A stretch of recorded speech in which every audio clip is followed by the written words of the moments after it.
भारताचे परराष्ट्र मंत्री एस जयशंकर यांनी मॉस्कोमध्ये अध्यक्ष व्लादिमीर पुतिन यांची भेट घेतली। सोमवारी रशियन राष्ट्रपती कार्यालयात क्रेमलिनमध्ये ही भेट झाली।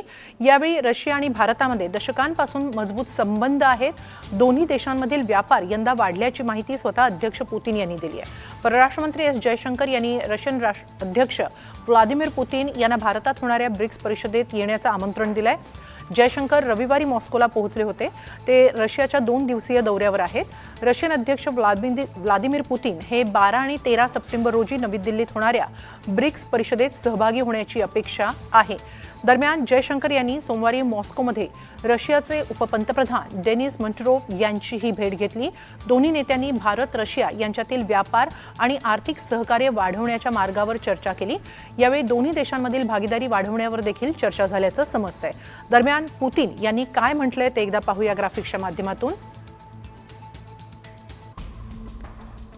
तुमची आजची ही भेट म्हणजे भारत आणि रशिया यांच्यातील गेल्या अनेक दशकांत प्रस्थापित झालेल्या संबंधांचं एक चांगलं प्रतीक आहे, असं त्यांनी एस जयशंकर यांना म्हटलं। आपण जवळपास सर्वच क्षेत्रांमध्ये सहकार्य करत राहू।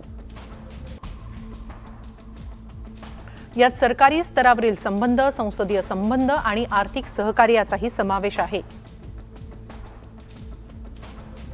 मला हे सांगण्यात आनंद होतोय की यंदा आपल्या दोघांमधील व्यापारात वाढ झाली आहे। गेल्या वर्षी काही घसरण झाली, मात्र यात यंदा वाढ होते आहे, असं पुतिन यांनी म्हटलंय। यामागे पार्श्वभूमी आहे अमेरिकेचे निर्बंध। तर विशेषतः पंतप्रधान मोदींचे पुतिन यांनी खास आभार मानलेत। मोदी यांनी स्वतः हे संबंध वाढवण्यात घेतलेला पुढाकार उल्लेखनीय आहे, असं कौतुक अध्यक्ष पुतिन यांनी केलेलं आहे।